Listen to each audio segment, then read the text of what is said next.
Okay.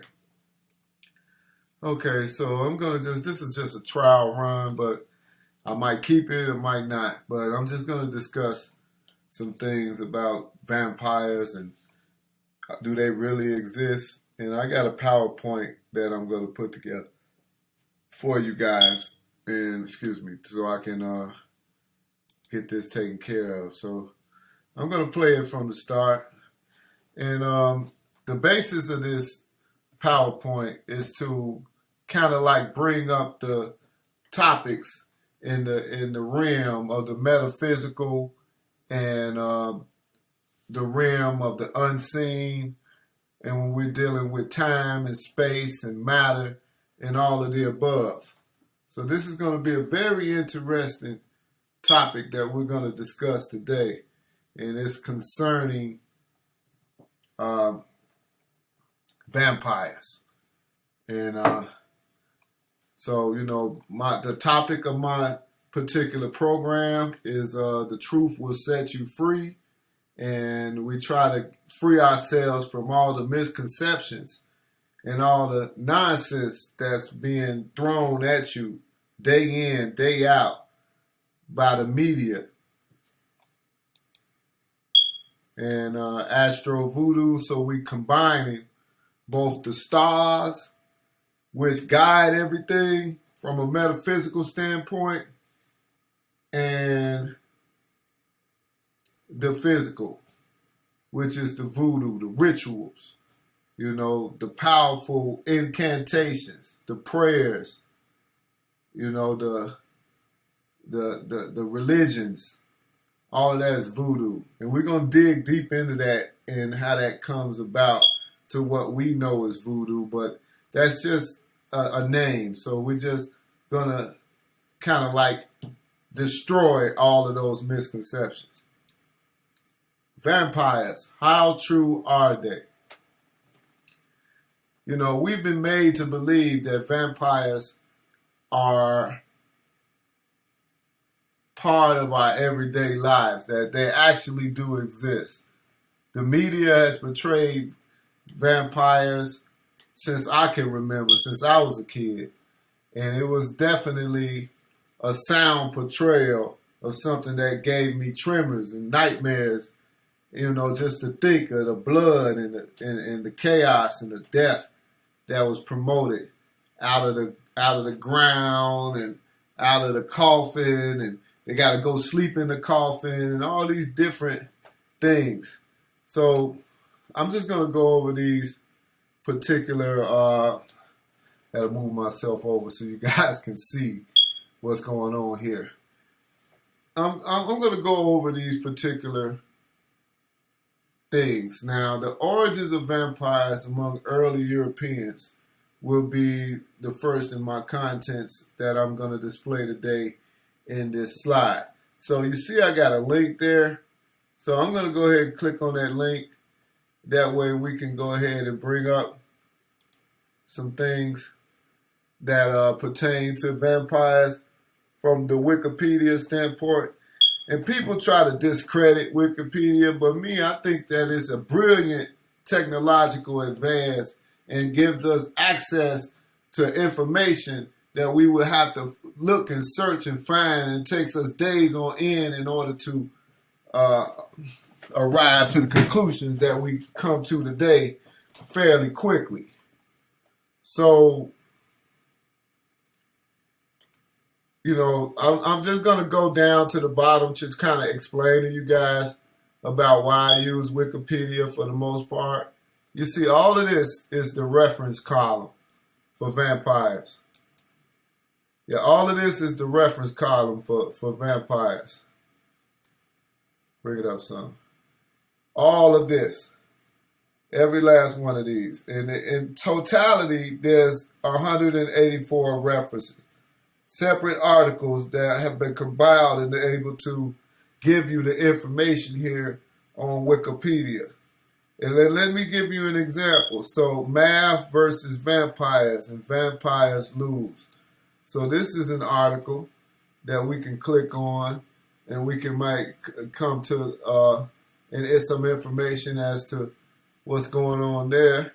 Might have to click on it a little more. Internet is moving slower than normal. See if I get it quicker if I open it in a new tab.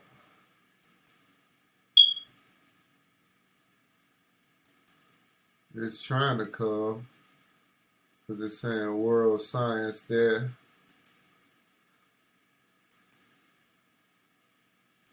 But let me see if something else. Maybe I picked the wrong one. Let's do it this way. I'm gonna go to Voltaire.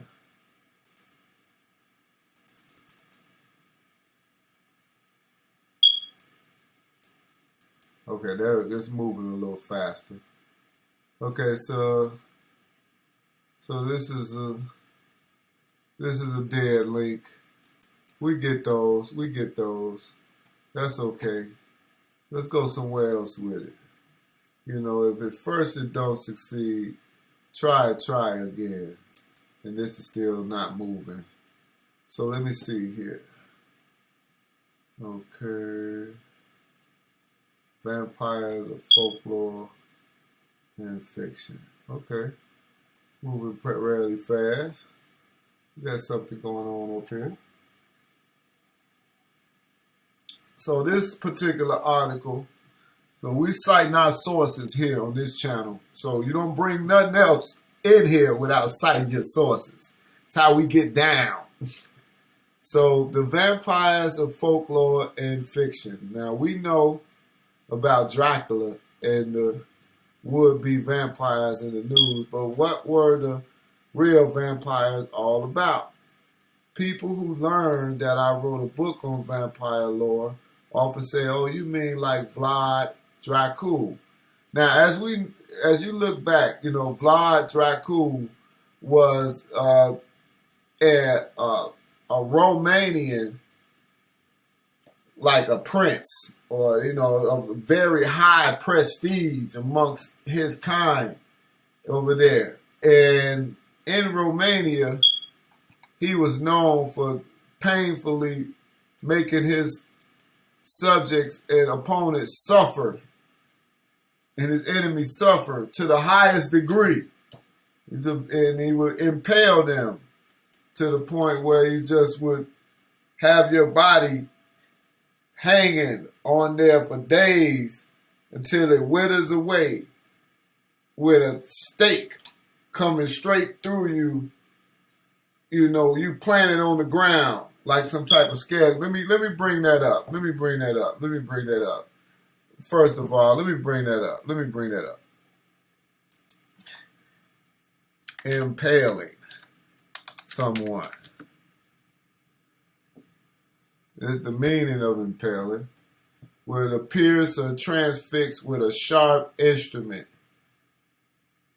So let me see if we can see some images of being impaled. This is a great image.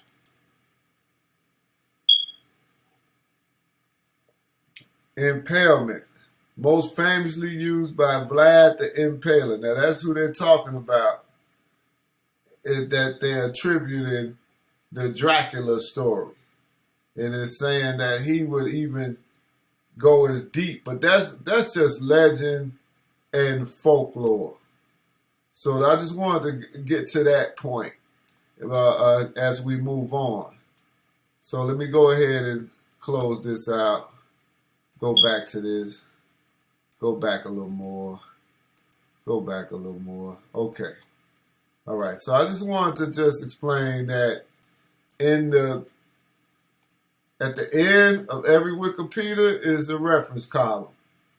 And this is where all the sources that were compiled in order to give this information that has been summarized for you to take in. Okay?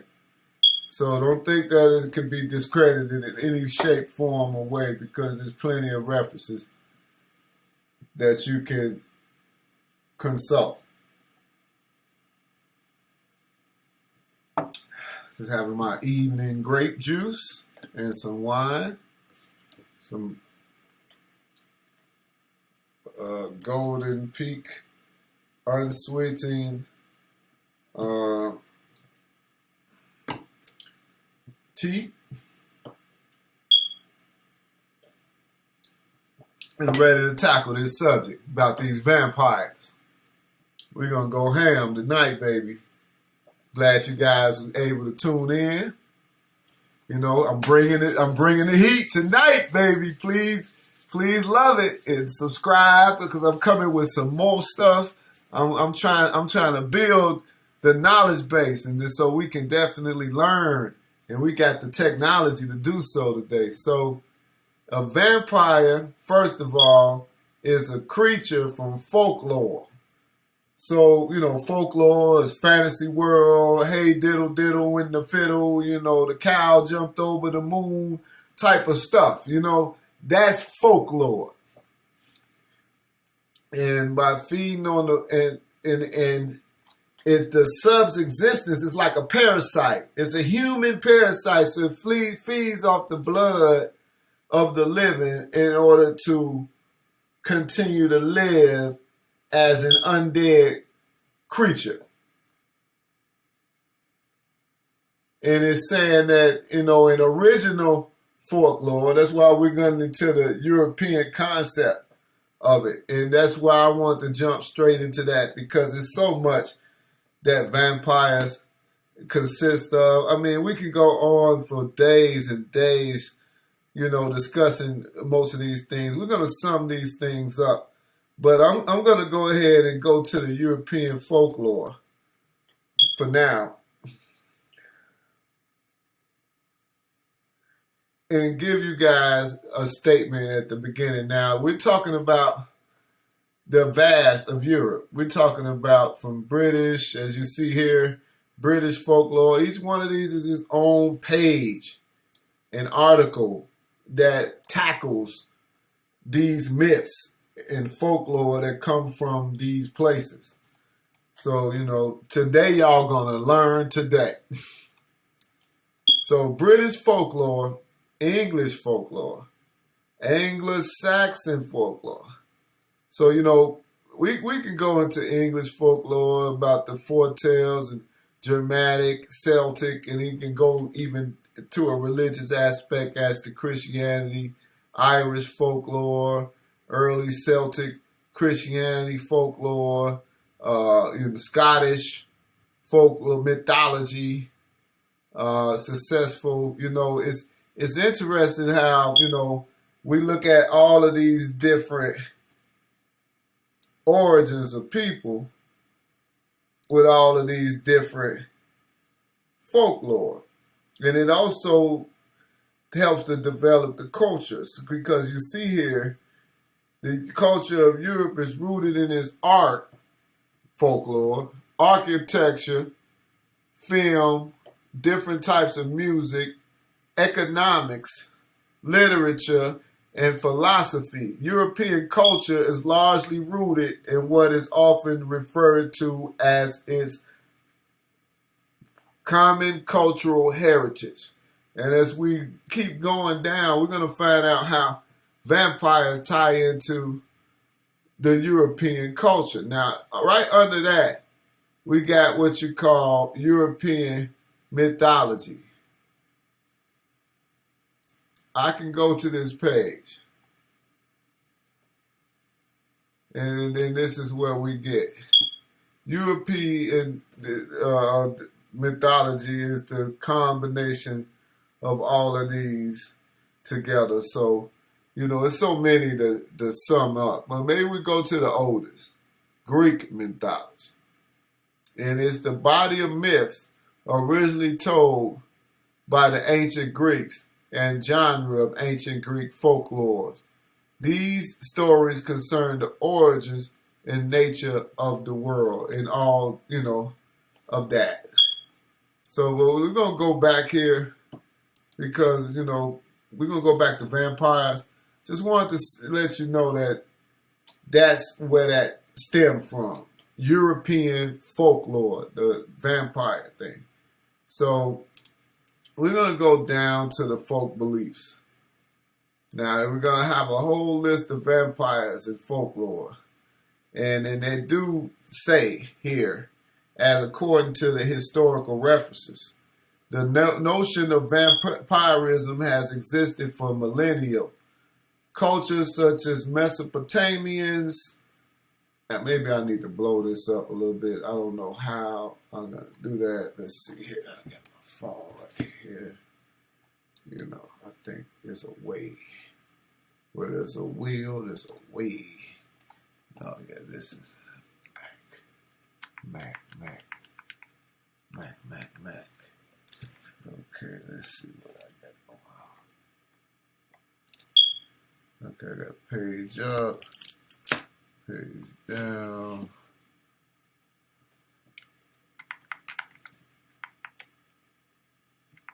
Okay, just playing with the keys, but, you know, I don't know if you guys can see this as well as I can, but, you know, it's just, it just follow with me. So the list of vampires in folklore and the notion, maybe I can do it like this. Yeah. And I can play with the thing. So I'm gonna go over a list of vampires, and there's millions of them. I mean, literally, they got the whole alphabet full of vampires. It's quite a few on the list. Also, again, much reference. Okay, so let's just go with Europeans, since that's what we're talking about now. Maybe on later videos, we can do a deep dive and talk about the majority of these other ones. But let's see what we got here. Okay. Greece. Let's see. The Calacanzaros. Look at this guy. Look at this guy. Oh my God. And this is the Greek. It is a scary looking dude. I mean, it's an animal of some sort. And let's see how old this stuff is. Okay, so this is straight with golden legs and donkey ears. This might not be that old, but this is definitely what it is. There's other subgroup of goblins. So, you know, the goblins go all over the place, but they're saying that Greek had this dude, the Calacanzara, stay underground, sawing the trunk of the world tree so that it will collapse along with the earth. Now, this Calica is hard to pronounce his name. Calacanzaros. I'm just going to go with that pronunciation. That's what Wikipedia should do, give us some pronunciations. And it's Roy, so this would be probably silent, because I'm looking at the way it's spelled there. Calacanzaroy. Okay. Roy. And among other proposed etymologies, the term Calacanzaros is expected to be derived from the Greek beautiful centaur. And how could you be a beautiful beast? Where does that weigh in? I have no clue.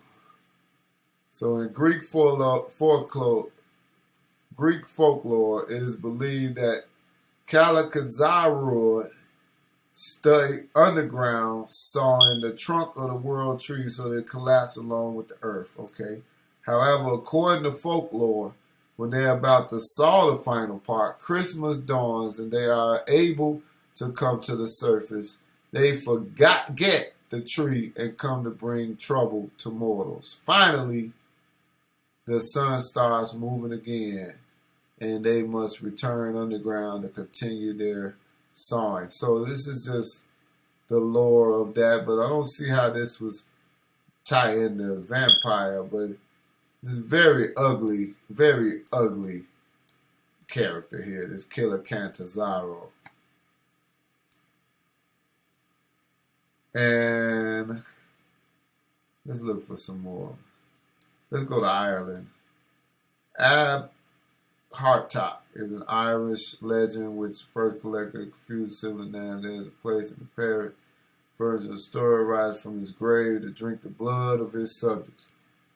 Okay, vampirism at its best. Now, alternative origin of Dracula. They even give this dude an alternative origin to Dracula. Now, since 19, it has been frequently claimed that the vampire antagonist of Bram Stoker's novel Dracula was extensively based on the person of Vlad III, the Impaler dude we was talking about earlier. And look how old this is. This is 1448 and his death in 1476. So he didn't really live that long. Now, he is often considered one of the most important rulers in Wallachian history and a national hero of Romania. See what I'm saying? See, it's something they're not telling us. See, we're just getting one side of the story. So maybe they just demonizing this dude. Maybe they're just demonizing this dude. Maybe they're just bringing him into the light like they do a lot of people. You know, what you see sometimes is not what you necessarily get. So, you know, as we move on, and these folk beliefs, you know, these are just tales of different things. And then I'm just giving you an expansive, you know, sneak peek at what's out here. There's just so much information on vampires. It's ridiculous. You know, it's just such something. And then this is an engraving of the Dom Augustine Comet from the Holy Roman Empire. And Comet had numerous readers, including both a critical Voltaire and numerous supportive demonologists who interpreted the treatise claiming that vampires exist. So this is a heck of an argument. So just like I stated before, there's no way that these beasts exist. Now, how they exist, it might be more glamorized in the movies and on television, but how they exist might be different. So I'm going to dig deep into this. Now, Calmet, again, stated that they do exist, and he was in support of demonologists, meaning these are people that try to conquer demons. And even though you might be laughing and try to think that this stuff is just make-believe, somehow they believe this stuff. Now, these vampires were corpses. This is coming from his stuff. These vampires were corpses who went out of their graves at night to suck the blood. Well, I'm lost a little track here, blowing it up like that. Okay. There's the dawn.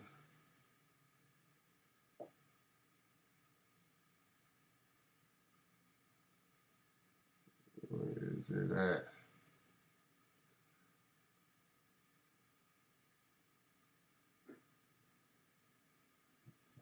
I just seen it. Maybe I have to get smaller. Because I was just reading it. These vampires were corpses who went out of their graves at night to suck the blood of the living, either at their throats or stomachs, after which they returned to their cemeteries. The person so sucked wings, so they would go, see, the thing is that we're used to, in the early days, that was the thing. They were just zombies that would leave the grave and then go out on to the streets and find living people and suck their blood and drink their blood and kill them, and, you know, and then go back to their grave, you know, before the dawn. because the dead can't live in the sunlight. So that's how they used to say. Now, if they return to their cemeteries, and then they would suck on throats and stomachs to get the blood. And they know that's where the most of the blood is circulating. I would assume. I don't know. It's probably more than that. Now, the person so sucked waned, grew pale, and fell into consumption, while the sucking corpses grew fat, got rosy, and enjoyed an excellent appetite. Now, it was in Poland, Hungary, Schleswig, Moravia, Austria, and Lorraine that the dead made this good cheer. So it's saying they got fat even after. And then this is what they're saying, that this is where the origin of this vampire stuff kind of really stem from. These, oral traditions, so to speak. And then the vampire definitely made its way into pop culture with Dracula and the rest of the stuff that dealing with vampire. I mean, thousands and thousands of books and thousands of films and thousands of comic characters. And we're going to talk about that a little later on in the PowerPoint. So I just wanted to give you guys some insight to that. You can always go to Wikipedia, vampire, and you can definitely look up information on there that can definitely give you some insight about vampires and what they really represent and how people actually did believe in these things before Hollywood and everything superimposed it, and the demonology behind it. So, you definitely, I do recommend that. If you got the time to study, you can definitely study a lot. It's a definitely interesting concept. And I myself don't believe in the physical part of it. I more believe into the message behind it, the psychic, agenda behind it. That's what I more so gravitate towards. So let's go on. All right. Also, the history of vampires in literature. That, I'm going to go over that, as I spoke about Dracula, but even beforehand and stuff, there were oral traditions that were passed down from time to time throughout the world. In this case, we're speaking English, so the English oral traditions is where all of this derived from, as far as our concept of what vampires are. And then we could just definitely go over the vampires in the media, vampire facts and or fiction. Do vampires exist today? Let's see, let's see what type of proof that they have that vampires might exist. I'm quite sure there's psychopaths that live in secluded communities that are occultish, that have a variety of vampire notions, thinking they're vampires, they're just lost in the storm. I think these are lost people that have been brainwashed to thinking that they are not who they are. That's my opinion, because, I think there's more so the message behind it, the good versus evil, the power of the darkness against the power of the light. So let's move on with that. Okay, and conclusion and solution to this hypothesis. Okay, so vampire literature, as we look at that, and the vampire folklore. Okay, back to this.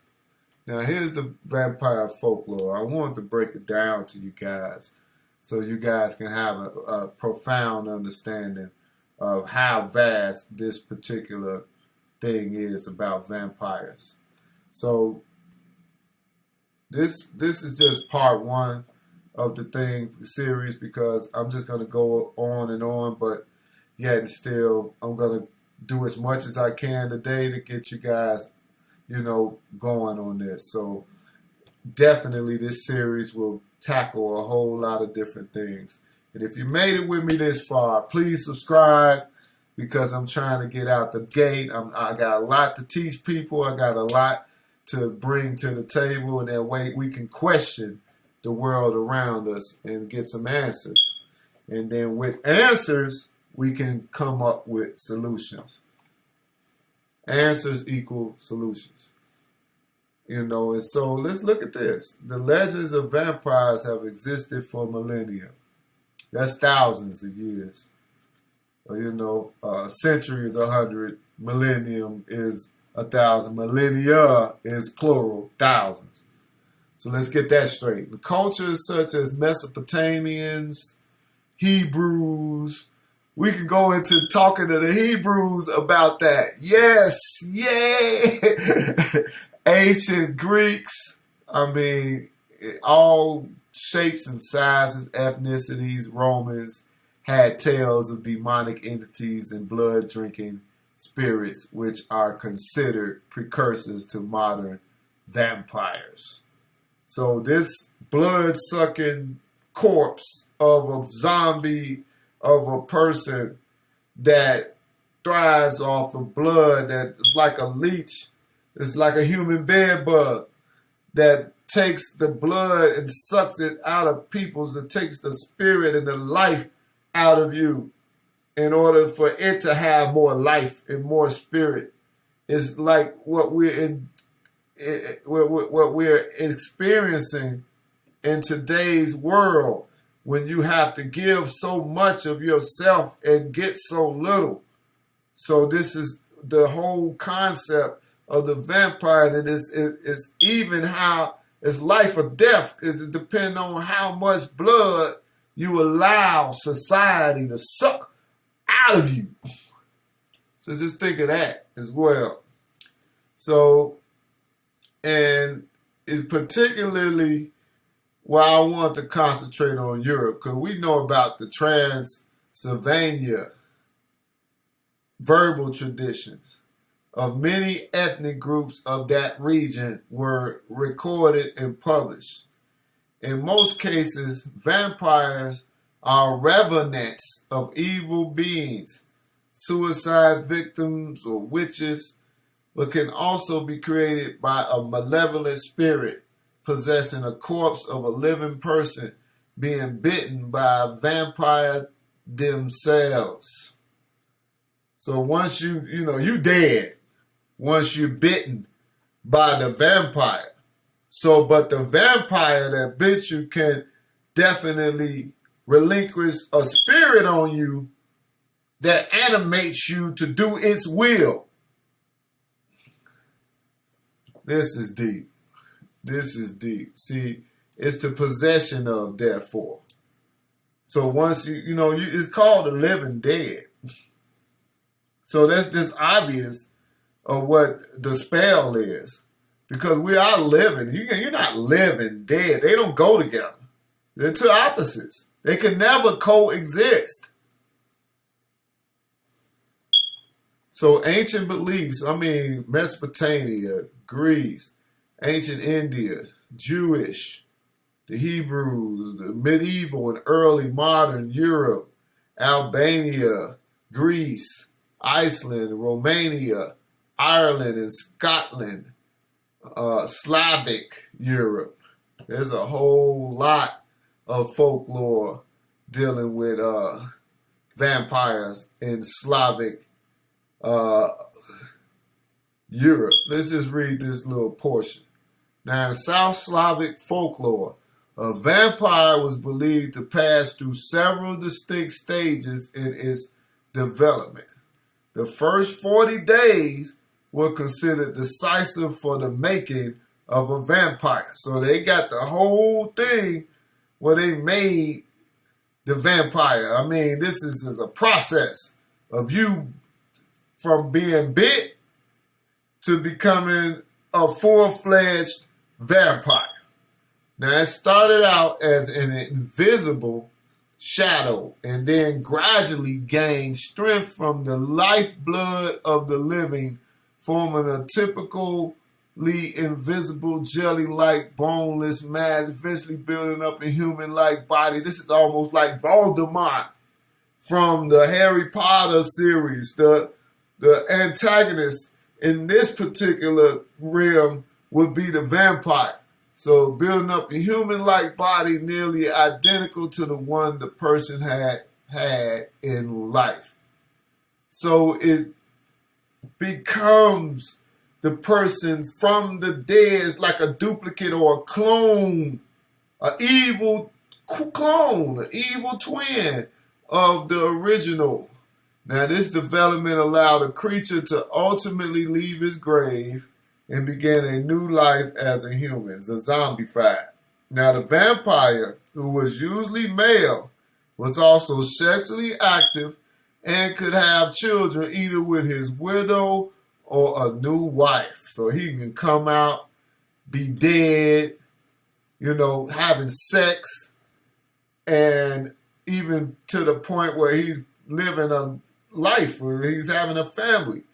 Now, this could become vampires themselves. They can, but could also have a special ability to see and kill vampires, allowing them to become vampire hunters. So this is how you got your vampire hunters, because they know how to be vampires. And that's kind of deep, because this is old South Slavic folklore. And let's see. It is way in the European mountains near Italy and Greece in the Slavs. Now, in the Slavs, they developed this stuff way before the comic books with Blade and all of this stuff. They developed that way, and it could be known to them as the vampire hunters. Now, in the Balkans folklore, and let's go look at the Balkans and see what that is. In the same area, pretty much, region, hop, skip, or ground. Yeah, this is Nevada, this is Texas. So, in the Balkans, go back here to the Dafir in the folklore. Now, creatures that are a result of a union between a vampire and a mortal human. So, if a vampire and a human have something going, then they call them Dapirs. Sometimes spelled, it's like damn fears. Now, this union was usually between male vampires and female, horny male vampires. That's the story going with stories of female vampires mating with male mortal humans being rare, although it had happened. And these are the regions in which damn fears could occupy. You'll be surprised. The Balkans, the Americas, Europe, Asia, and Africa. Because it's said that, as I stated, the male vampires have a great desire for women. So a vampire will return to have intercourse with his wife or with a woman he was attracted to in life. Now, they don't tell you all that in Dracula, how horny these vampires really is. They just don't want blood. They want everything and everything else. Now, in one case, a Serbian widow tried to blame her pregnancy on her late husband, who had supposedly become a vampire. And there were cases of Serbian men pretending to be vampires in order to reach the women they desired. Woo! Being vampire was hot.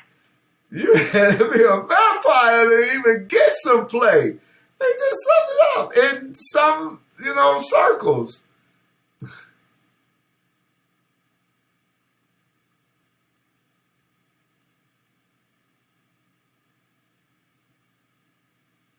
They say that even vampires, you can practice sorcery and being a vampire. So I'm looking at the powers here. I'm sorry for the pause.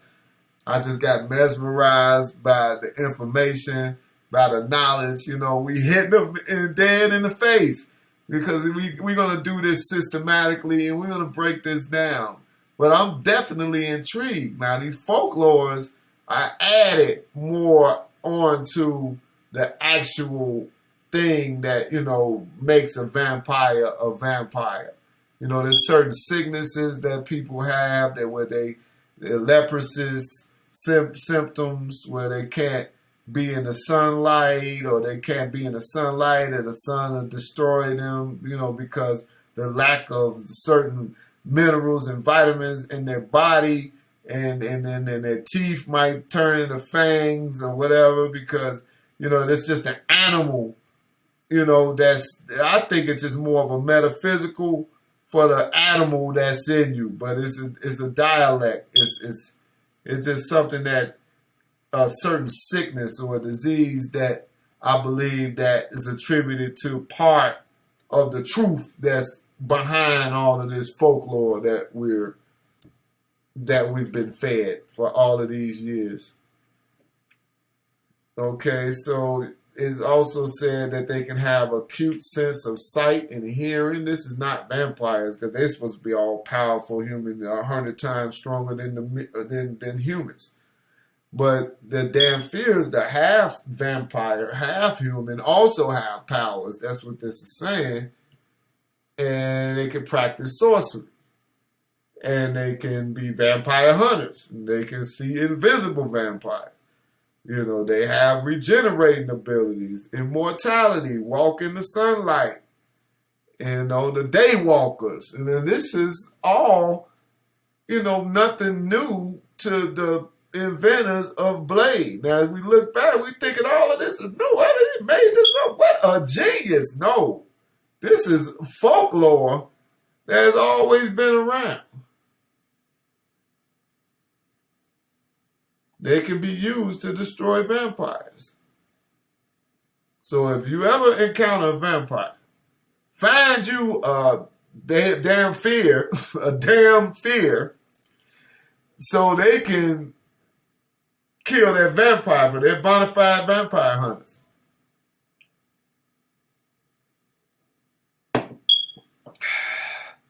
As we move on.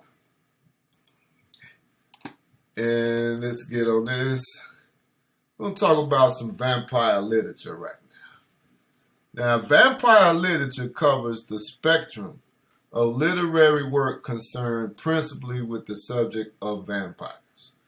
Now, I know you guys don't get thrown off by this Wikipedia because, as I stated earlier, if you will have to go back, I stated something very important earlier. Look at this. References. Everything in this article or in this information page has backing. Some serious scholarly references. You know, so I'm just going to go deep into this. Now, vampire literature stemmed back way back to the 18th century. Now, also, before becoming one of the stock figures of Gothic fiction with the publication of Palladian's The Vampire in 1819, which was inspired by the life and legend of Lord Byron. Later influential works include The Penny Dreadful Vanity, The Vampire, Charlotte La Fanu's Tale of Lesbian Vampire, Carmilla. Look at that. And this is 1872. This is 150 years old. The Lesbian Vampire, Carmilla. And the most, let me go to that. What? Now, the lesbian vampire is a trope in 20th century exploitation film and literature. It was a way to hint at or titillate with the taboo idea of lesbianism in a fantasy context, outside the heavily censored realm of social realism. So this vampire is just basically a scheme. Because we go down as we look into the scheme of these things and these adaptations. I can see now it's in the vampire lovers, more overt violence and sexuality and lust for a vampire. The vampire just pushing sex and lust, and it's a shame because they pushing this on our kids. I remember being a kid, they thought nothing of it. Just show him the vampires and let the vampires suck on people's neck, and that's what they do. They vampires. It wasn't really no concern on the psyche, on how this can affect you mentally. It was no concern at all. And this gave me nothing but an angry countenance because I hated every bit of that because we're being lied to throughout the whole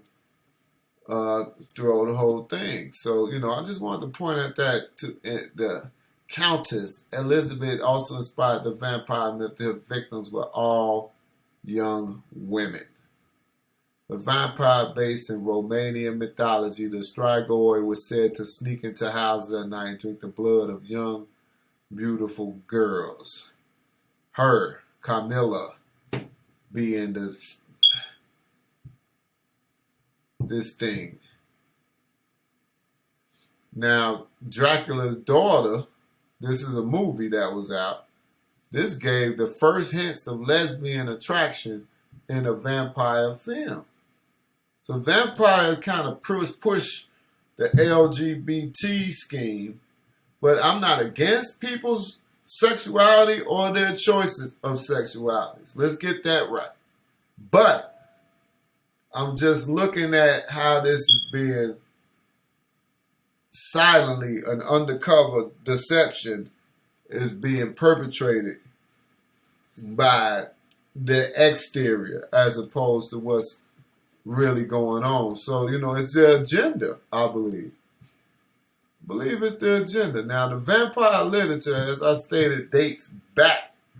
If we got vampire stuff in 1819, popular. Vampire fiction is rooted in the vampire craze of the 1720s and 1730s. That's when they start getting crazy about vampires, which culminated in a somewhat bizarre official exhumations of suspected vampires, Peter Blodjevic and Arnold Pale in Serbia under the Habsburg monarchy. You know what I'm saying? So they're saying that these guys were vampires. Believed to have become a vampire at his death and had to kill 9 of his fellow villagers. That's what I'm saying. This is how they started believing this stuff. This is the earliest thing. Peter Blagojevich. Same thing. That Blagojevich, that's the same thing as the governor that they locked up. He's a vampire. No, but it's basically Serbian and up in that area of Europe. Now, Peter Blagojevich was a Serbian peasant who was believed to have become a vampire after his death and to have killed 9 of his fellow villagers. Now, this is in 1725.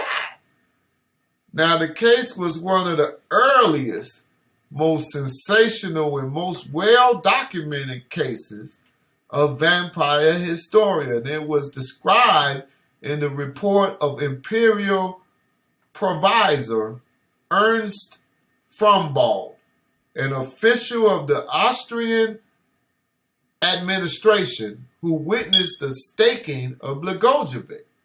Scholars have noted the influence of Blagojevich's case upon the development of the image of the modern vampire in Western popular culture. So this is deep. So we're saying that this is where it all stemmed from. Peter Blagojevich and the information about him returning, going back and forth to his gravesite, getting fat, eating good, blood good. I mean, eating blood and doing his thing. So it's definitely a great thing to see this occurring. And it's great to see that we're coming to the point where we're learning more about the origins of things and how they come to be, instead of just taking them like a serious, that they built their way to become real to us. We got to realize this stems from folklore, and I believe, in superstition and oral traditions and all of the above. Now, it's real heavy, so we could just, instead of just detailing this, we just summarize the case and how it was published in the news. People coming up dead, and they blame the guy that's dead for the murders. That was a great escape. So I'll definitely question the powers that be in that particular situation. And Peter Blagojevich, and then it wasn't someone else's, Arnold Paoli, and they're saying he also, this is 1726, was a Serbian Hajik who was believed to have become a vampire after his death, initiating an epidemic of supposed vampirism that killed at least 16 people. And somebody was using this as a scapegoat in order to kill people. Case similar to that of Peter became famous because of the direct involvement of Austrian authorities in the documentation by Austrian physicians, and physicists confirmed the reality of vampires. So they said that they confirmed that this was actually happened. But then they also, in those days, they would pronounce you dead and you wasn't really dead. But what would make them, if they wasn't really dead, what would make them go back to their grave site every night and be buried again and eat people and kill people and all of that? It don't make sense to me. But it's real deep, and I would hate to have been there and to experience that if that was the case. So, I'm about to close this particular version, but I'm going to go ahead and probably go to the next slide. Vampires in the world cultures today. We look at this. I think I got something going on right here. So we can also go into this. This is the first literature book that people are also familiar, which made the vampire and the name Dracula much popular, was the novel written by Bram Stoker. It was published in 1897, and it's an epistolary novel. Now, the narrative is related through letters, diary entries, and newspaper articles, has no single protagonist, but opens with solicitor Jonathan Harker taking a business trip to stay at the castle of Transylvanian noble Count Dracula. So we've all seen the movie. We've all seen the Dracula, the Count Dracula, all of that good stuff. So we know how this can be. So we need to just, we know the story about Dracula. If you don't know the story, I would suggest watching the movie or reading the book. And it would go ahead and give you the plots and everything else. But basically, Dracula was like this lord, this very wealthy, noble, dignitary type of person, which had a whole lot of money. And not only that, he had a whole lot of prestige and class. There was none other than one that was Count. The Count, remember, the Count. When you got Count status, you on top of some stuff. The Count Dracula. You know what I'm saying? So that's definitely was it was a very good story about vampires, and it gave you the more insight about how they operate. You know, you can't invite them into your house. These are definitely the old oral traditions that go back way far. We can do back more research maybe at a later date, because this is just part one. I think this is a two-part series. But yet and still, Dracula, you know, brought their attention to everybody that about vampires. The way they put this together, it's very interesting. And then in the next program, we're gonna go more deep into Bram Stoker and his motivation behind putting together this brilliant masterpiece of a novel, Dracula. So yeah, Dracula gave us the insight about the garlic. You know, vampires can't stand garlic. Old folklore. We can definitely go back to that. We could definitely about the sunlight again, about the teeth again, the mutations, the turning into a bat, turning into a dog. The, you know, the metamorphosis that the Dracula and the vampires undertake. You know, all of this was been invented by old folklore that has been infused into now the mainstream in the minds of the people. You know, and I'm gonna go deeper into that. You'll be on the lookout for part two. It's gonna be an excellent version. It's gonna be better than this one, but this is just an introductory to vampires. So I can go ahead and give you guys that. Yeah, and then I can definitely get you guys on the roll. So just be on the lookout for part two. It's going to be very interesting, a little more entertaining. I got some stuff set out for you. We're going to close this out. We're going to find out what's really going on with these vampires. But I just want to just give you your homework. You know, until next time, I'll be back here as soon as possible. Keep tuning. Please subscribe, like this, so I can meet those algorithms. Oh, you know, algorithms, and everything will be just great. So, you know, I definitely appreciate you guys for tuning in and coming to my channel. Just stopping by was a blessing. And I'm going to go ahead and end this particular session. And God bless you. And I think everything else will be